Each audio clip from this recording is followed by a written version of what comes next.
Hi everyone, and a big welcome to the Living with SMA podcast. We talk about all things spinal muscular atrophy related, but topics discussed are not exclusively for individuals with SMA, so there should be something here for everyone. We also do things differently. For starters, our charity SMA UK uses different hosts, and everyone involved gets a final say in the creative process of making these episodes. We cut through the jargon, and the content is accessible for everyone. All the stories are individual, and we are committed to sharing as many different perspectives as we can for our listeners. So if you're listening to this and have a burning desire to talk about a particular subject, then please reach out to us on our social media channels or send us a quick email. And remember, no topic is off the table. If there is something the SMA community wants to talk about, this is the place. We really hope you enjoy the podcast, and please do connect with our charity and share your comments online and let us know what you think. From all the team at SMA UK, thank you for listening. 3, 2, 1, yeah!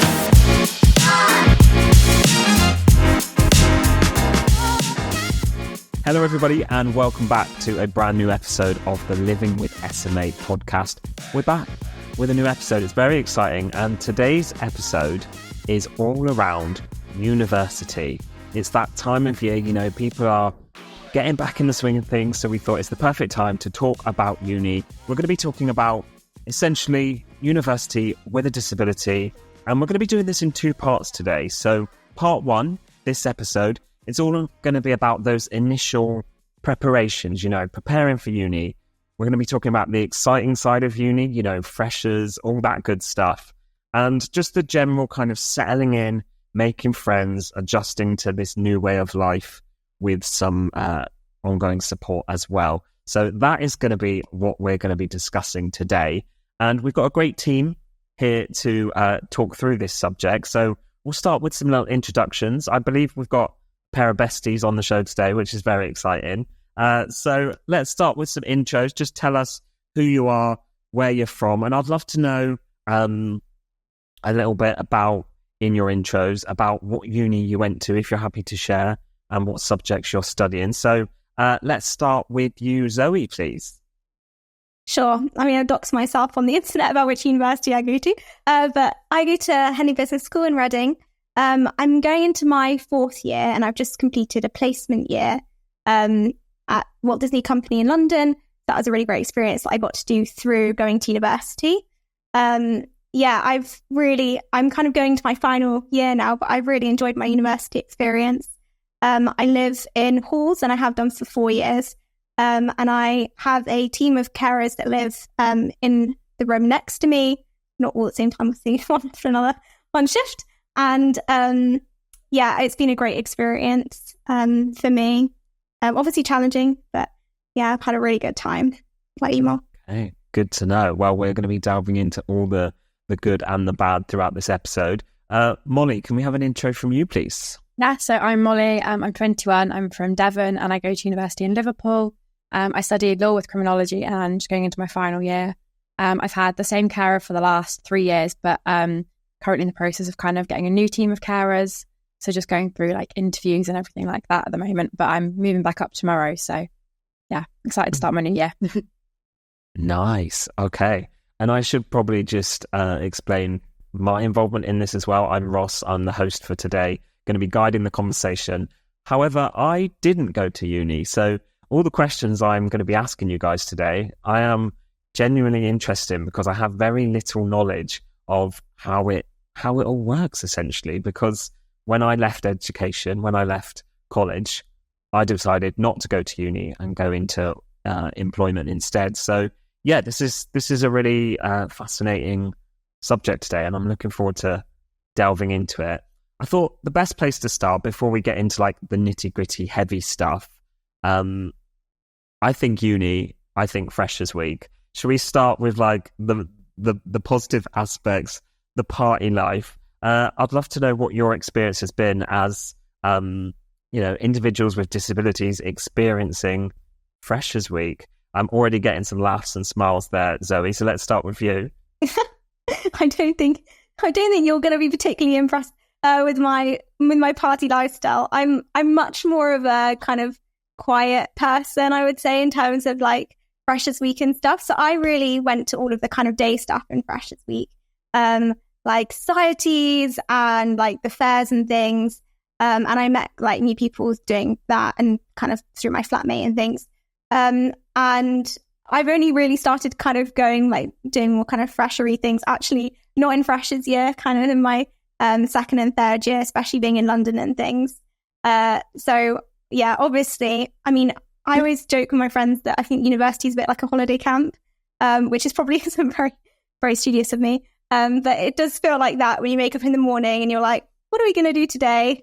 Should we go have a coffee here, or, you know, go here and do this, do that?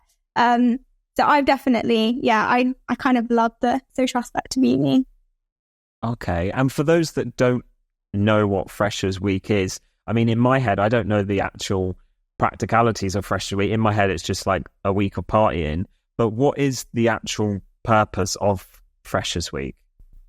Freshers Week it's a week before all of your lectures and seminars start, where the university put on a bunch of events. So there's kind of evening things every night, like usually themed, that you can go to in the student union. And also they often, well, in Reading anyway, they collaborate with the like town centre clubs and things. And then during the day, they also do like different fairs. They do some like treasure hunts and things like that, just to kind of meet new people. And it's kind of a great way to get involved in the first week of uni. So that's kind of what Freshers Week's like at Reading Uni anyway. What about you, Molly? Liverpool? Mine's very similar. Yeah, I think we had a lot of like Freshers Fair where you'd go and you'd get, you know, you meet all the different societies and you'd go and get all your freebies from all the different companies that were there. And then, sort of go out, you know, at night with all the people that you lived with in your halls to kind of meet new people and everything. I know for me, I think I did go out every night at Freshers Week. Massively regret it afterwards, but yeah, I had a great week, to be fair. I met some of like my best friends in that week. So yeah.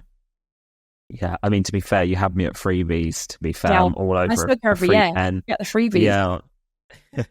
Well, this is one of the initial anxieties that a lot of people have, I assume, when going to university, is the social aspect of, am I going to get on with new friends? That's one of the key parts, isn't it? Because I feel like if you're not, if you haven't got that support bubble around you straight away, it's going to make it a little bit harder to start off. Did you find that, Molly? Yeah, I think I never got particularly close to the people I lived with. The way that Liverpool did the accommodation was that it was flats of 8, but if you were in an accessible room, you only had 2 other flatmates besides your carer. And for me, the 2 girls I placed in with, lovely, they were really nice, but they all had friends from home.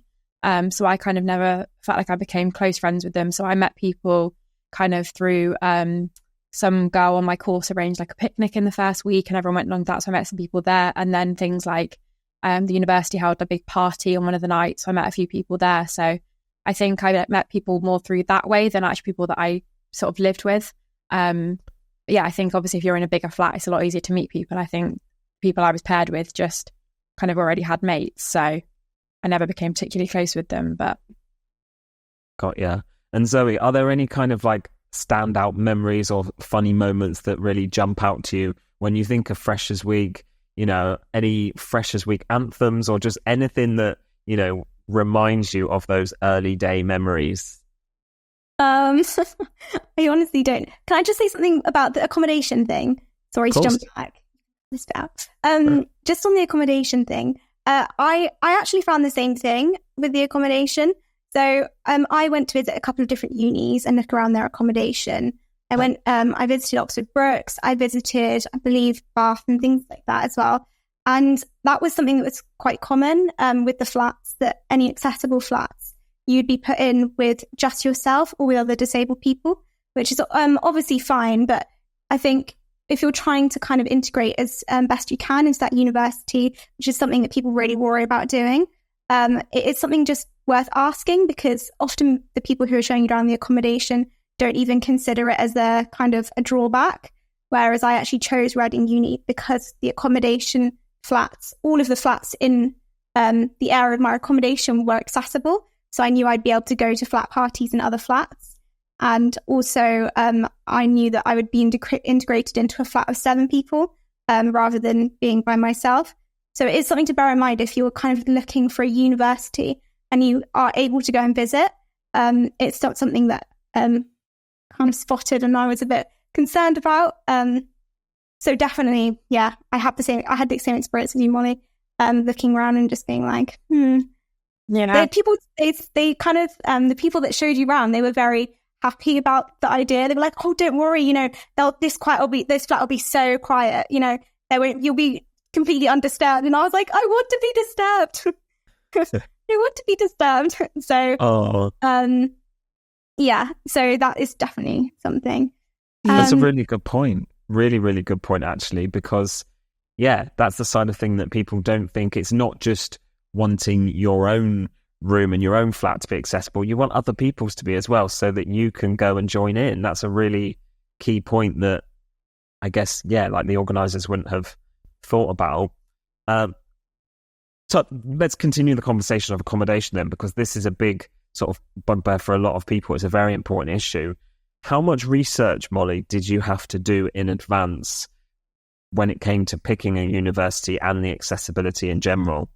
I did a lot. I know for me, I was always set on Liverpool. I knew that if I got into Liverpool, there wasn't anywhere else I wanted to go to. But I know the year that we went to university, the sort of time of applying was COVID times. So it was really hard to actually go and visit the universities and sort of see in person what the accommodation looked like. So I only actually got to go up and visit it in the June, and I moved up in the September. And I went up, and the room that actually allocated for me wasn't suitable. So it was kind of a bit of a last minute thing then of being like, okay, you need to allocate me a different room, and you've got kind of very little time to be able to do it.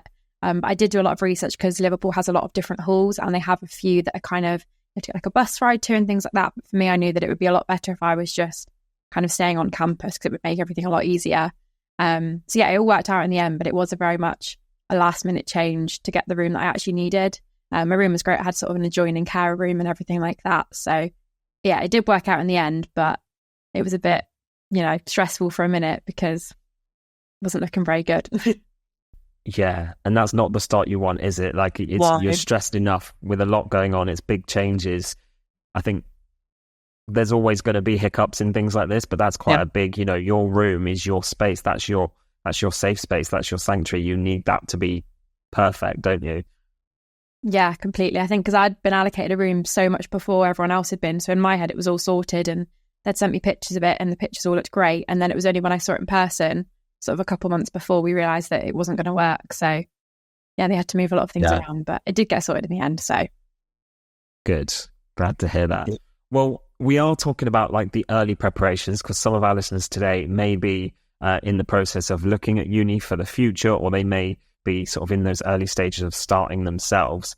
So in terms of preparation, Zoe, what are kind of the must-pack essential items that you recommend that people take? Well, that's a really good question.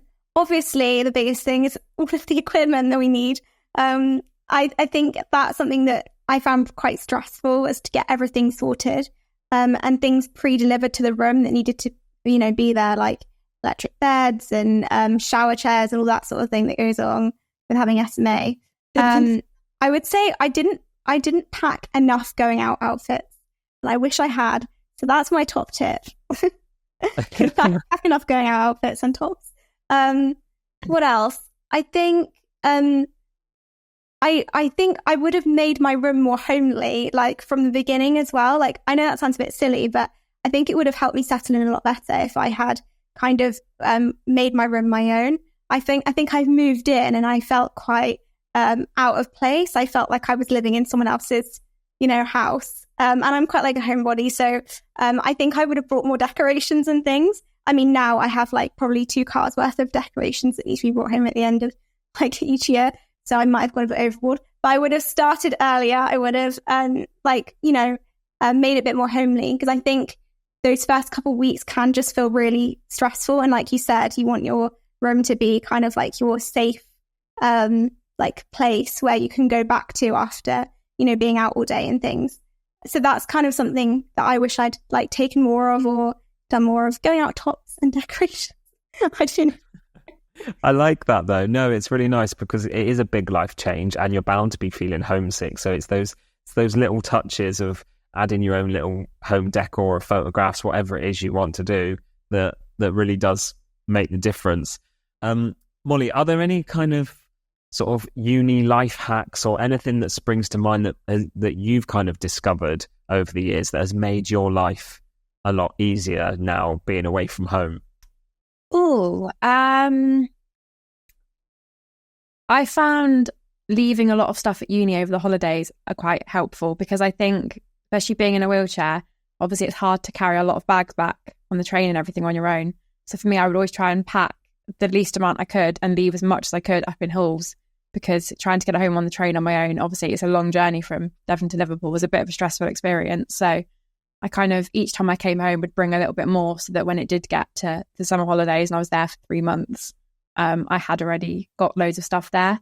And it just kind of helped the sort of like moving out period in first year, but also the thought that I didn't have to bring home 3 suitcases by myself on the train, because that's not something I wanted to do. And you're nodding there, Zoe. Anything you want to add to that? You agree with Molly? Maybe I should have done that. Taken 2 vans I had to come down. Well, I also think you can pay for storage over the summer as well, if that's able to afford. A lot of my international friends, they just put all of their stuff in storage over the summer, because obviously they can't fly all of their belongings back to wherever they, whatever country they have come over from. So I think that a lot of people I know do that, and they put all of their stuff in storage for the summer. And a lot of student storage places will have some discounts that they can give you, which makes things a lot more affordable. And I didn't realize that was really even a thing until this year, when my friend said, "Oh, we're just going to put all our stuff in storage," and I was like, "You can do that." So that's definitely something that I wish I'd known kind of end of first year, if that's something that, you're interested in doing. Yeah. And I feel like a lot of people have anxieties that they have regarding going to university. A lot of that probably stems from their own anxieties regarding their disability. So I think I'm intrigued to know what kind of the support services are available from university staff and other organisations. Did you have much involvement, Molly, with those sort of extra support services, and how was your experience with that? So I didn't have a lot when I'm sort of actually at university, in terms of like in my lectures and stuff. I don't really need too much additional support, but I had quite a few meetings with sort of the disability advice team before I started, over Zoom and everything like that. So they were just aware of everything that I needed help with. And then when I actually started university, we had a meeting together in person when we went through all the buildings that I was in, sort of through my timetable, to make sure that each one was fully accessible and I could get around each one, and also to put in place like the fire evacuation plans for if I wasn't on the ground floor. So we went through a lot like that, and they were also there if I needed any sort of particular equipment or anything like that. They were really helpful.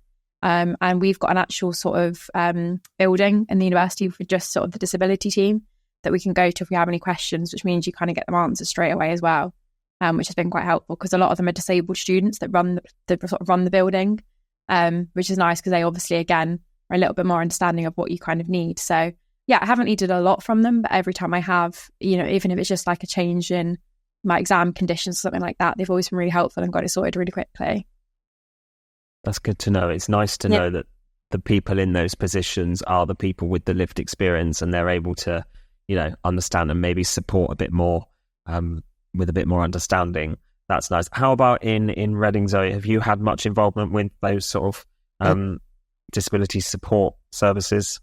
So I had a kind of a disability assessment done before I went to uni, which they set me up with a lot of equipment and things, and extra monitors.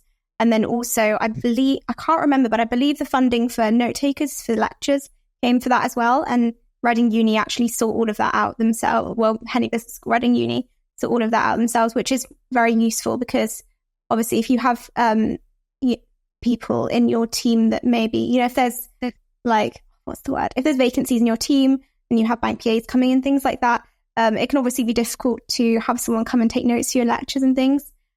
So Reading Uni put someone in for me, so I don't have to worry about that. I know sometimes people do kind of a hybrid situation where their PAs are also their note takers if they need help note taking at uni. And so obviously if there's vacancies and things, I tend to find that the university were better at sorting that sort of thing out. So I had them. I also met quite a lot with the Disability Advisory Service, and they were helpful sometimes and not helpful other times.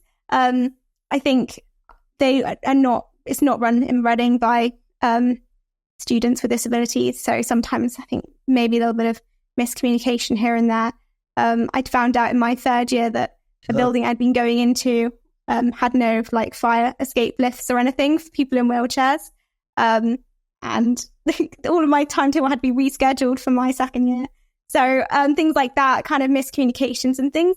But overall, it's really, I think I've had a positive experience. You know, it's really helped me to become self-advocate more and things. So even those experiences that were maybe a little bit more on the dodgy side for me, I found that they really helped me build confidence in talking to people about what I needed at university. Yeah, that confidence is key, isn't it? And I guess now that you guys are into, you know, you're a few more years in now, if any issues crop up now, I'm sure you know exactly where you need to go, who you need to, you know, speak to. And again, that comes down to the confidence, doesn't it? That's definitely something that develops over time as well. Like, I remember in my first year, I got there and, you know, the drain was blocked and then the window wouldn't close and my door wouldn't lock. You know, all those little things that I didn't know what to do about them. I was worried to even ring someone on the phone, which is crazy to me now because, you know, 4 years on, I've, you know, worked full time in corporate and done Zoom calls and all kinds of things.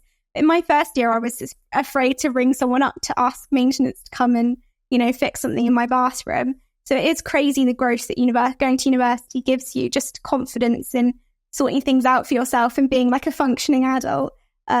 So yeah, that's something definitely developed with time. That was not something I was good at the beginning. And I found it really difficult. I remember talking on the phone to my mum during the day, having a little cry, and then a maintenance person walking in and being like, "Can I fix?" and being like, "Oh, it's over there in the bathroom." So yeah, obviously less crying now, which is great. But something I definitely, you know, it's got a lot easier over time. That's what we like to hear. Less tears. That's what we like. Like, as I said at the beginning of this podcast, I made the decision not to go to university purely for me. My main reasoning for that was because there wasn't a subject that I felt passionate enough about to warrant going for.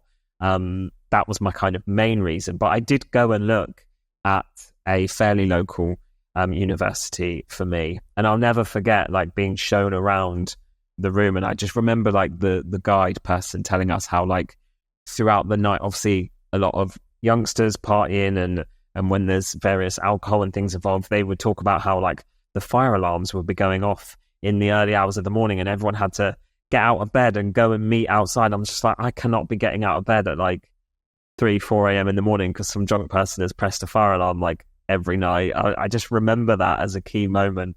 Is that the reality of what happens, Molly? Yeah, I mean, it didn't happen too much in my first year halls. I moved into a private accommodation that was still student in my second year, and it used to go off there all the time. It was a studio flat, sort of block of flats.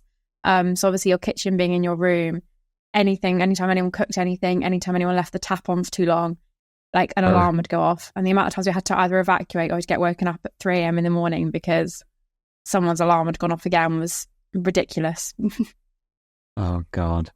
Well, I want to just touch on as well another really key, important aspect to the early stages of planning of going to uni is PAs. They are such an important role within the uni experience to enable those of us with disabilities to be able to, you know, function and succeed. I'd love to know sort of the process of meeting your PAs, and did you get any say in who you had? Did you was you heavily involved in that at all, Zoe? Yeah, so if you're me and Molly both use our stools, so they kind of helped with the process of getting PAs and things. I don't know if you're allowed to mention brands of people on your podcast. You can cut that out if not. So me and Molly both use our stools. For me, I received I can't even remember it because it was so long ago, but there was a whole back and forth about how much funding I'd be receiving. And then once that came through, then I picked the university and I'd confirmed, you know, which university halls I was staying in. Then I was able to start advertising for my PA team, and Arstles put the advert up for me. And I started to interview applicants, which is obviously very weird kind of vibes for being just freshly turned 18 and having to interview somebody. I mean, I did not know what I was doing. I went, luckily afterwards, had kind of a preset list of questions that I went off most of the time. But I think as well, because obviously I was in Bristol, which is my hometown, obviously you can't really go and meet these people face to face. So a lot of the interviewing is happening on Zoom. And you have to get a good feel for the person, like talking over Zoom, which is sometimes a bit difficult and nerve-wracking when you're meeting them for the first time and you've kind of only met them online. I think it's kind of a little bit of a weird situation.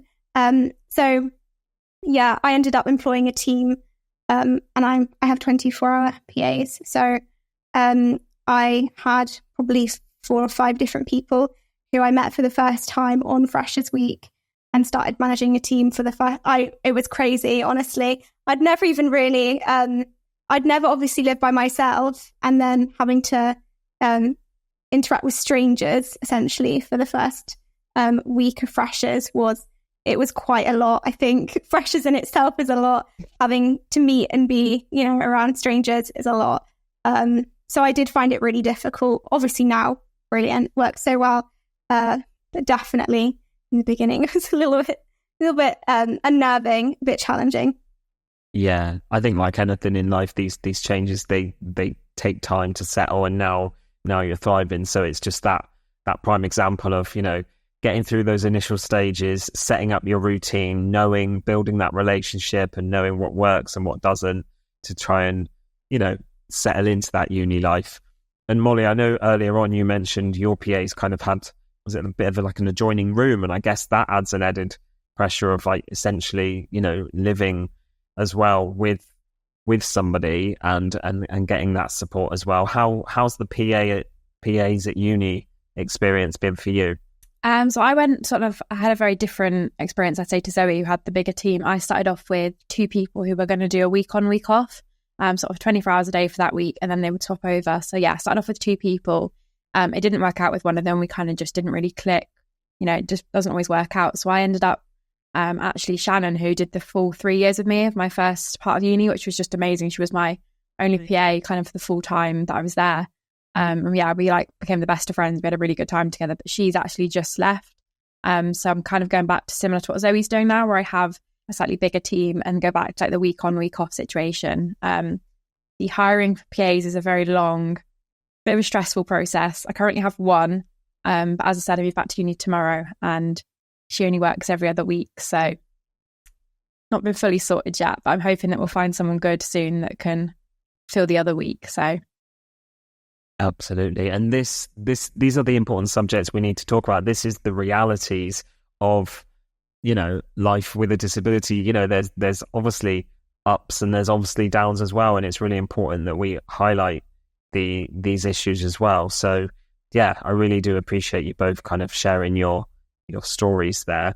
On a sort of final note, I would love to know, within this episode, kind of looking back on those initial stages, that first year of uni essentially, is there anything you would have done differently, or any particular advice that you can pass on to a listener today who's about to join? We'll start with you, Zoe. My gosh, where to start? There's so many things. I think for me, I would have looked after myself a little bit more and taken kind of a bit more time to just do self-care and things in my first year of uni. It can be very like the lifestyle of kind of going out all the time and getting drunk with your friends can be very like, it's very like it's attractive, isn't it? It's like university lifestyle. It's glamorized, the whole like going off the deep end and enjoying the university experience to like its maximum. And I think I got a chest infection like that winter, which lasted like for 10 weeks or something ridiculous. And I think I'd kind of run myself down a little bit by December. And obviously, it's the first time living away from home. You're having to like feed yourselves and things. So all of those extra things that kind of go along with just trying to stay healthy. And I think I would have taken myself in hand and just kind of said, actually, like the way I am, I don't think I think I should have slowed down and not tried to partake in that kind of like lifestyle. Like, it's super fun, obviously, do it for your freshest weeks. But kind of looking after myself, I think I would have done that, taken that a bit more seriously. A bit of self-care, absolutely. And Molly, what about you? Anything you would have done differently looking back? I think quite similar to Zoe. I mean, I had an absolutely amazing first year. I enjoyed every second of it. But yeah, I did get ill quite a bit. And I think just sort of remembering that you do need to kind of take care of yourself. But I also think, and it sounds really cliche, but just really make the most of everything, because it does go so quickly. I remember when I started, my parents said to me, it goes really fast. And I kind of didn't believe them. And I'm going back for my final year, and it really does just go by so quickly. And it is so important to kind of make sure you are taking every opportunity and just enjoying every single day, because it is such a fun time, but it does go by so quickly. And before you know it, you're kind of moving out and that part of your life is over. So I think it's really important to, you know, meet up with people as much as you can and try new things that are completely out of your comfort zone, because that's how I met some of my friends, and it was things I didn't want to go and do, but it was important that you did to go and meet new people, because obviously everyone's in the same position of not knowing anyone. So yeah, like pushing yourself out your comfort zone, I think, because it does pay off in the end.